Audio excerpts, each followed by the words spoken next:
I mean, because it was a day when nothing dramatic or intense happened, because often you didn't know who was involved or anything like that, but there were times with Baba that this tension would arise in the air that you could cut with the flat side of a knife, and you didn't know what was the cause of it. That was not so the day that he was here. We were here with him that day.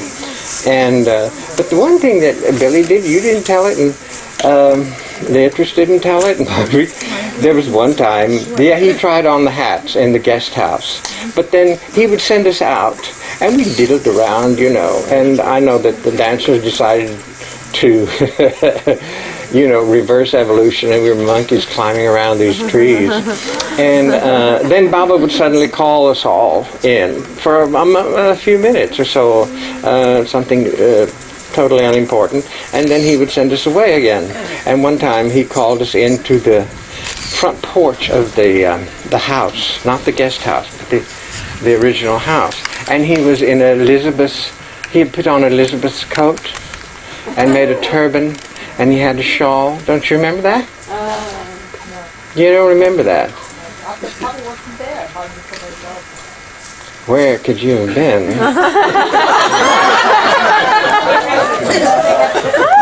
Well, anyhow, that happened, and I know he made a signal to Elizabeth. I mean, it was so funny because there he was in drag, and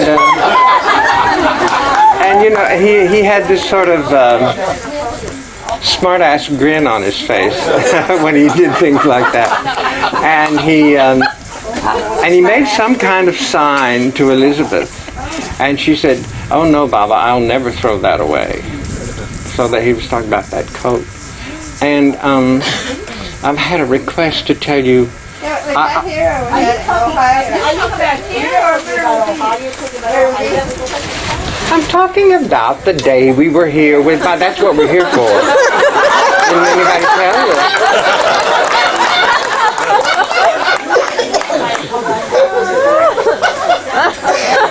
Never mind. You've had your say.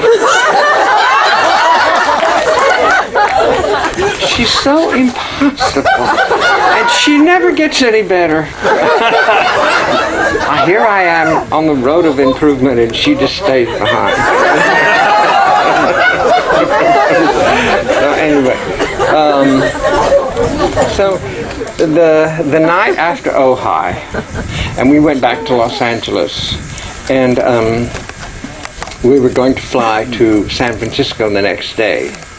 And the weather turned very, very bad. And Agnes Barron and Mike Loftus, I think it was, for some reason, and I don't even know how I know this, but they drove, instead of waiting to travel with the rest of us, they drove from Los Angeles to San Francisco that night. And the weather was terrible.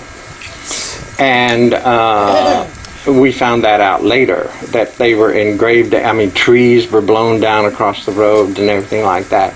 And the only thing about that was that Baba said later, he said, when Maya is at its worst, my work is at its best.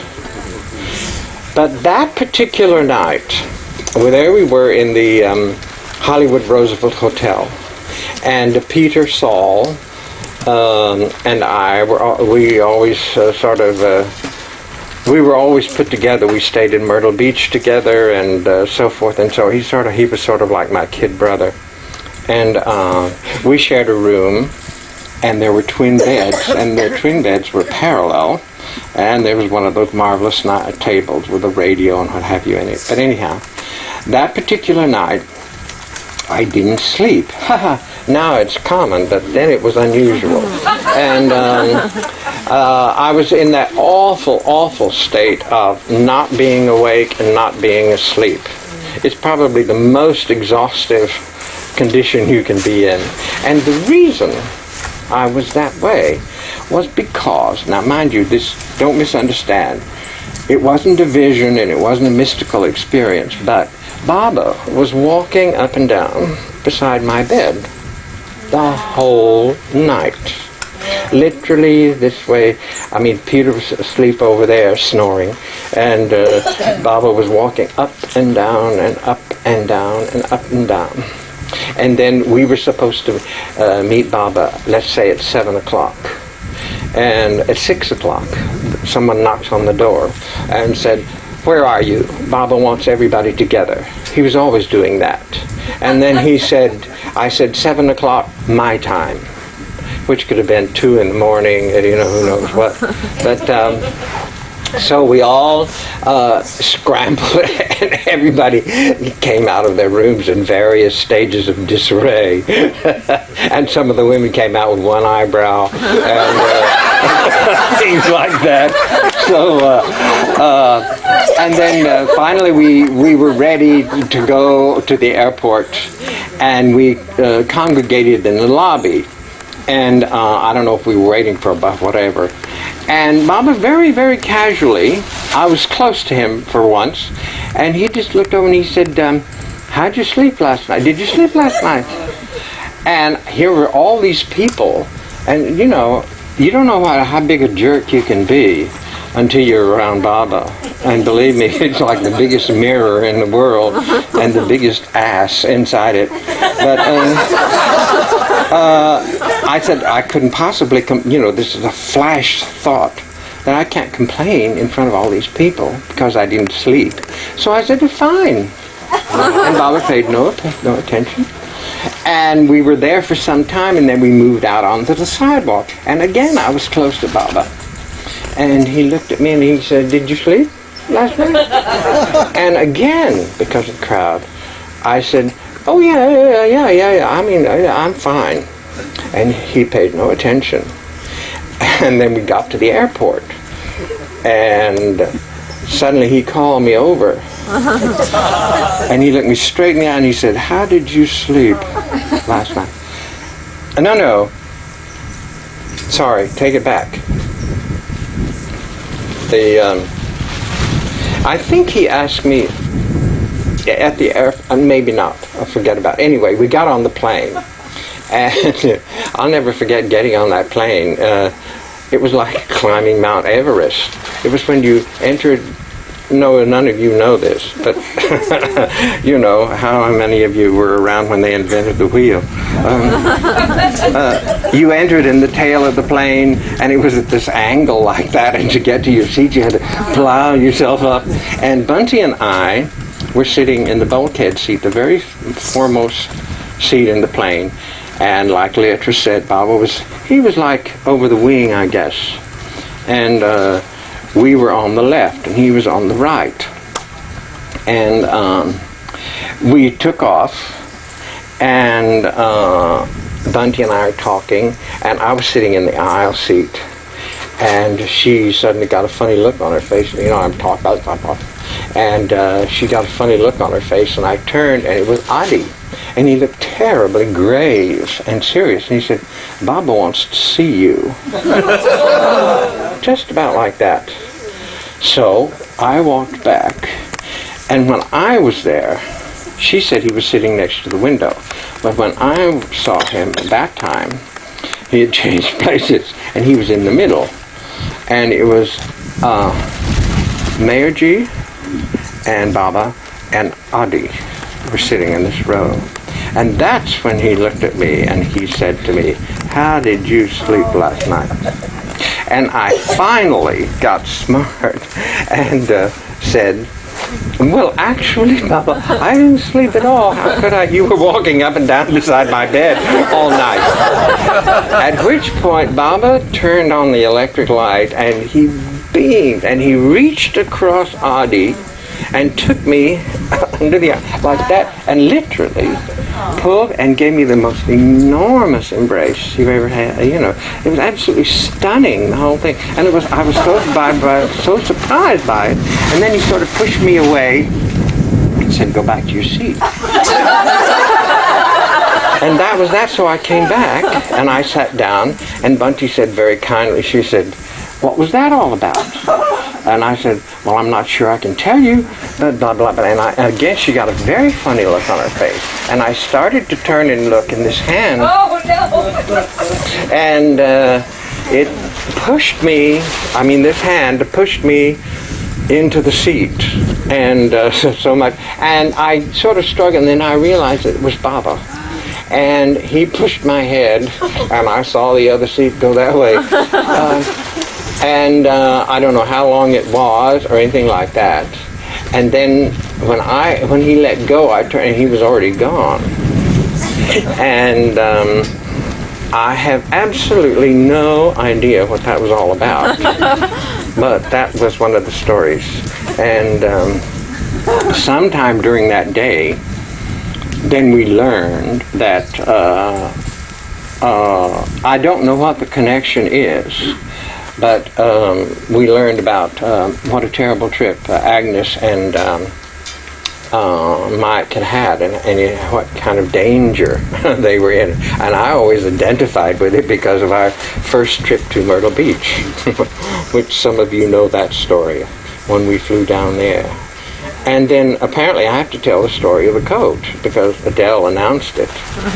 And that in 1952, I was so knocked off my perch by Baba that it was real hard for me to come down. And somewhere along in that time, I got in touch with Miss Crask again. I guess she came back. And I was such a bore. First of all, no, then he had Alzheimer's, is right next door. Anyway, I was not, and I was a bore about that, and she was very, very patient about that. She accepted that kind of noise very well. But then Baba had his accident, and she was called back to be with him. And then, of course, I was completely knocked off balance when Baba was so badly injured. And we were not allowed to write to Baba or communicate with him in any way, not being passed. But he didn't say anything about writing to her, and she was with him. And I didn't know it at the time, but she was massaging Baba's good leg and his good side, because she was very good at it. She knew everything about the human body. And I wrote to her like every day, and said, well, isn't there something I could do? Couldn't I come down there and pull weeds, or skim the algae off the lake, or some other monumental task? And because at that time, really and truly, I never had it quite like that again. Was that and I was an ambitious young man. I didn't have maybe that much talent, but you couldn't have told me that. All I really wanted to do, and I meant it when I wrote to her, I said, I don't care if he ever says anything to me or anything like that. If I could just be there, near him, that's all I wanted. And really and truly, he could have acted like I was a corpse that you step over or whatever. But that's what I wanted. And I wrote those things to her every day, that kind of thing. And what I didn't know was that when she was massaging Baba, she sort of chided him, and she said, I don't know what I'm going to do with that boy after you've messed him up like that. And the next thing I know was I got a written communication from her, which said, Baba sends you a message, and it is that your messages of love will make me strong again.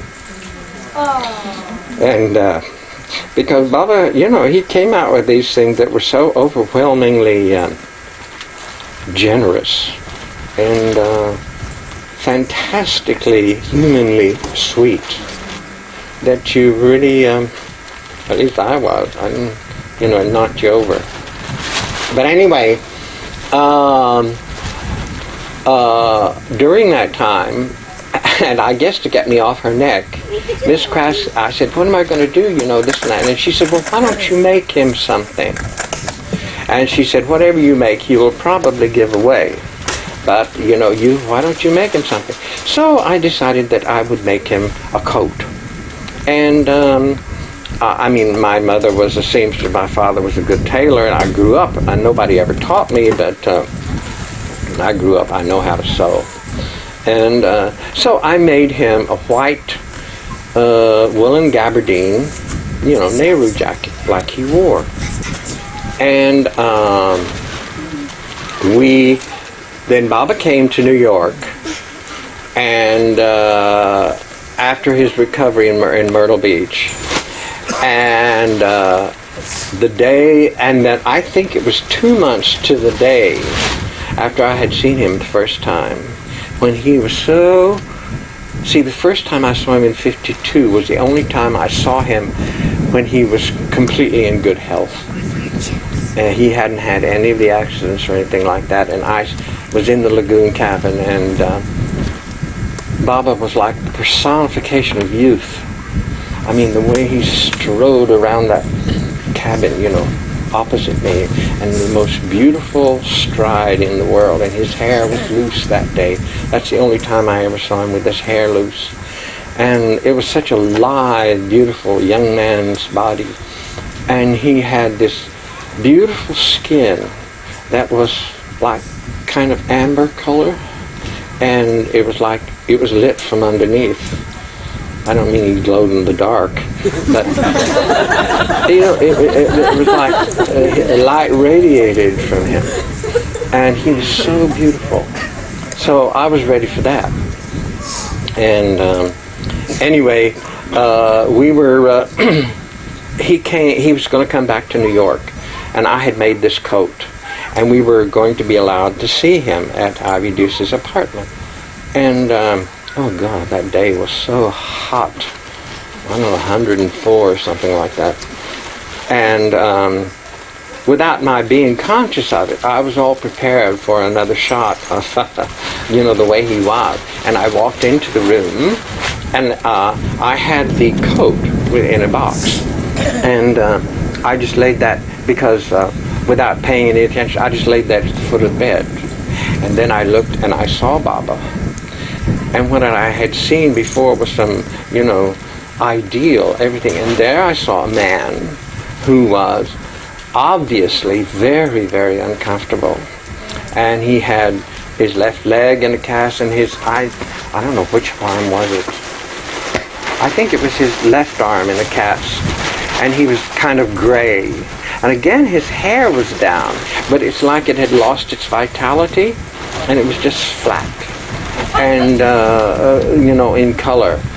And he was perspiring, and he was working. He was doing a job, and he was doing his duty. And the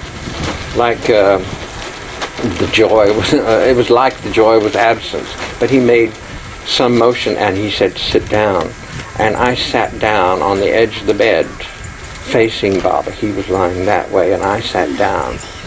And he took my hand, my left hand, I think it was in his right hand, and he put it over his chest, and he looked up. He didn't pay any attention to me, and he pressed, and Baba had incredible strength. He pressed my hand against his chest and looked out the window for some time. And it was very impersonal. And then he paid no attention to me. And then he took a grape and he put it in my mouth, and I didn't know what to do with it. I'd never received prasad from anybody. I couldn't spell that. And but then finally, and he just looked at me kind of sharply, and I bit the grape. And the minute I bit the grape, he sent me away. And so that knocked me off my pink cloud that I had been on all that time. And I still was very, very uncomfortable and unsettled, because I didn't know what to do with this feeling that I had for him, which I couldn't identify. So I decided, I'll make him some sandals. What else could you make him? You could carve him a box, but he's not interested in boxes, you know, or beautiful things like that, because I carve wood with some skill. And so I'll make, but now certainly I don't know nothing about making shoes, but I decided I would make him a pair of sandals. So I did. And, no, I'm sorry. This happened at another time. I get, like I say, Alzheimer's. Okay, well, that was finished, and then he left. And, I don't know how long. He went up to Harmon-on-Hudson to recover. And Hartsdale. Hartsdale. Hartsdale the stop is Scarsdale, but then they get off. Right. Anyway, that was after he was in New York, and before he went to Europe. Right? Right. Before he went to Switzerland. Okay. Anyhow, before he left. And then early one morning, and Miss Crask was up there with him, and early one morning, my phone rang. And mind you, that incident at Ivy Deuce's apartment, he made no reference to that coat at all. Well, it was at the foot of the bed. And then my phone rang very early one morning, and I picked it up, and it was Miss Crask. I knew it was Miss Crask because I knew her voice, but it was like somebody I'd never met before in my life. And she said, and again, she had this sort of gravity in her voice. She said, "I have a message for you." And it was like the rumbling of doom. And she said, Baba said, "Tell that boy he's put his head in a noose. Because when Baba needs a new coat, he is to make it. But he is not to work on it until I tell him to." Now, for years, I used to tell this story, but I didn't say that bit about the noose. And then one time down in Myrtle Beach, I remember Fred Winterfield was sitting in the front row of the meeting house, and I decided, well, I might as well tell it like it is. And I said, "And tell that boy he put his head in a noose," and Fred, "Ooh!" And I said, "Boy, that's really what I needed." But anyway, so that was still 1952, right? Now, because it's a whole other story about why I did not go to India at the men's Sahavas in 1954. And so I won't go into that story. And then comes along 1956, and Baba announces that he's coming to America. So I said, that's when I decided I will make him something. And that's when I decided that I would make him a pair of sandals, about which I knew nothing. So I started working on these sandals, and as you may well imagine, they didn't go very quickly, and it wasn't entirely satisfactory, the work accomplished. So that by the time he came, I hadn't finished them. And but I packed up all my cobbler's gear and went down to Myrtle Beach after and when he was here, when he was in New York, I didn't have any time to work on the sandals because we sat all day. It was very odd because people say, "Well, what did you do?" Well, the thing is, we sat in the Delmonico, and Baba would call you in for a few minutes and send you away, and he would call this group in and that group in, and so forth and so on. And there was one rather interesting experience for me in the Delmonico in 1956, because I'm always amazed at people who talk. See, I was not a seeker or anything like that, and even though I have spiritual qualities in abundance now, I didn't then, or I wasn't aware of them. So when I meet people and they always say that they realize that Baba was God right away, I'm just always stunned, because I think, when did that happen to me, or when did I accept that, or did I ever, or whatever? First of all, I don't have a very clear picture of what a total Godhead is. But, I mean, the truth is, I don't care who he was, or what he was, to be truthful. I mean, if he came back, like Miss Craft said, if he came back and said it was not true, she wouldn't care. And I feel the same way, that he gave me so much that what's the difference? And I certainly don't question it, but anyway, at that time, I mean, I was not a very hidebound Christian, for sure, even though I was born in the Bible Belt. But my parents were liberal enough that so that at the tender age of 8, when I announced to them that I came from rural Texas, and in rural Texas, everybody went to church on Sunday. I don't care who you are or what you are. That's when everybody went to church. And that was part of life. It was like feeding the cows. You don't miss a morning. And so at age 8, I announced that I'm not going to church anymore. And I didn't have the words, I'm sure, enough, but I had seen some kind of hypocrisy in the way Christianity, or anyway, it was practiced. And I just thought it was something I didn't want to have very much to do with.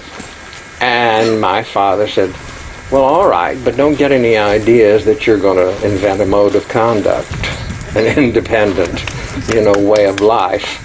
And you have to behave yourself, and we'll see. But I did grow up in that society.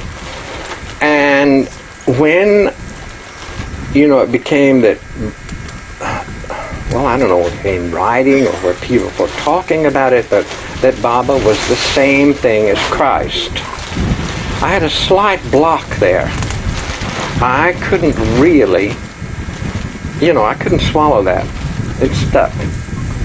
And I don't know why or whatever, but and I didn't really resent it or anything like that, but it just didn't go down. And then one day at the Delmonico, Baba called me in alone, which didn't happen often. And he was sitting in a chair facing the door over there. And I came in and he said, come, sit down. So I sat down, and then he ignored me. And somebody came in and he talked to them, and somebody else came in and he talked to them, and he acted like I wasn't there. And then all of a sudden he turned to me and he said, do you know that I am Christ? And without hesitation at all, I said, yes, Baba. And he gave me a grape instantly and sent me away almost gruffly. And I got to the door and I said, what have I said? Without even thinking. Very, very special when he said something very simple like that. And looked at, he said, isn't this a beautiful place? And we were sitting so that we were looking across that little neck of the lake. Those of you who know the center. And it's where the farm shed is built over there. It wasn't there then, but it was like that little site was framed by the trees and everything like that. So he said, and look at the color of the farm. And I'm, yeah, isn't that funny? Because I was thinking, and all of a sudden, like a diamond, he would change his mood. And and the glisten is an entirely, and he said, make the coat. Just like that. Out, and it'd been 4 years. Well, I nearly fell over backwards. And stupid. And the minute I said it, I knew how stupid it was, but there's no retrieving it. I said, oh, I'm not to finish the sandals? And Baba, he said, what sandals? And I said, well, and I wanted to act like, oh, no sandals, no sandals. But you couldn't do that. And I said, well, I said, and he looked he looked at Eric, and he said, okay, finish the sandals. So I had to finish the sandals. And he said, but you have to have the sandals finished by Wednesday. And it was Monday? Okay.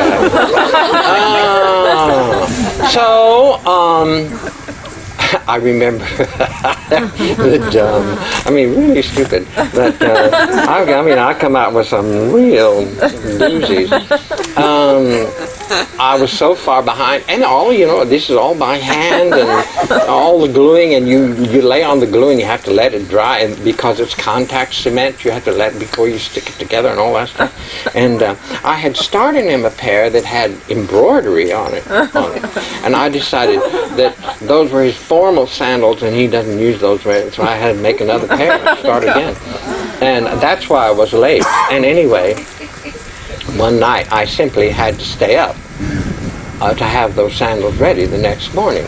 So I went to the original kitchen, and I had a tiny little tack hammer to knock out the bubbles of the glue, you know, and I had forgotten entirely how sound traveled over water. So, I was tap, tap, tap, tap. I mean, it wasn't more than that. And I remember, anyway, I stayed up all night, and Dana Field came in, and Bunty couldn't sleep, so she came in, and she found a huge bowl of shrimp like that she peeled. I don't know where she found them or how she got them or who had cooked them, and they were not peeled. And we never ate them. But anyway, she did while I'm working on the sandals. And the next morning, I remember, Leatrice, are you here? Well, oh, yeah. I met your mother, and she said, I heard the fairy cobbler last night.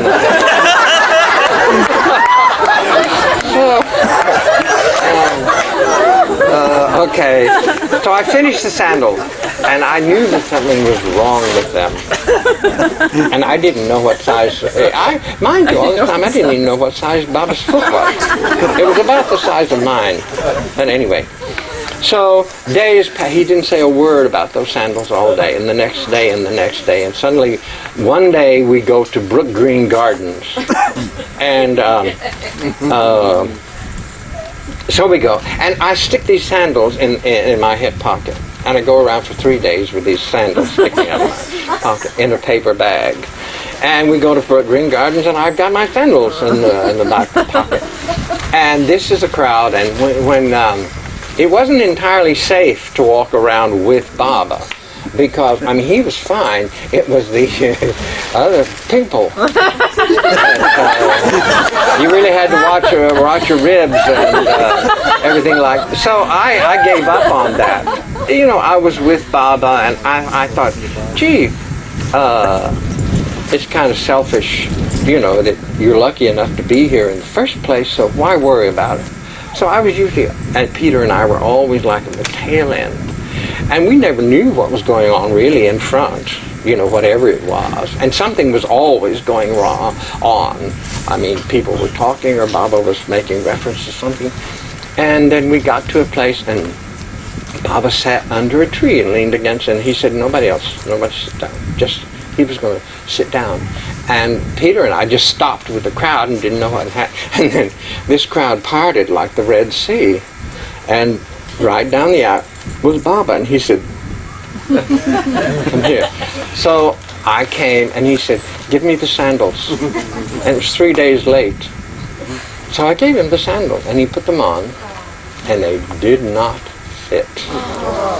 And the kindest thing that the Sufis ever did for me was they took films, you see, in '56. And they took a film of Baba trying to walk in those sandals. It was just awful. But they cut it out. When they edited the film, I saw it once in an uncut version. And then they edited it out. And that's really a friend. So I went into a state of absolute and complete depression. And I went home that night and sat in the original kitchen facing the wall, eating my dinner, and wouldn't talk to anybody or anything like that. And good old Ruth White, I didn't say anything to Ruth White. She said, it's a sign! Thanks a lot. You know, but what's the sign about? Anyhow, so then there I am, and I have to make Baba's coat. And there I am at Myrtle Beach, which at that time would make Aaron Gowan look like a metropolis. And also we were forbidden to leave the center. I didn't have any fabric, I didn't have any scissors, thread, needles, or anything. So I really didn't want to do this.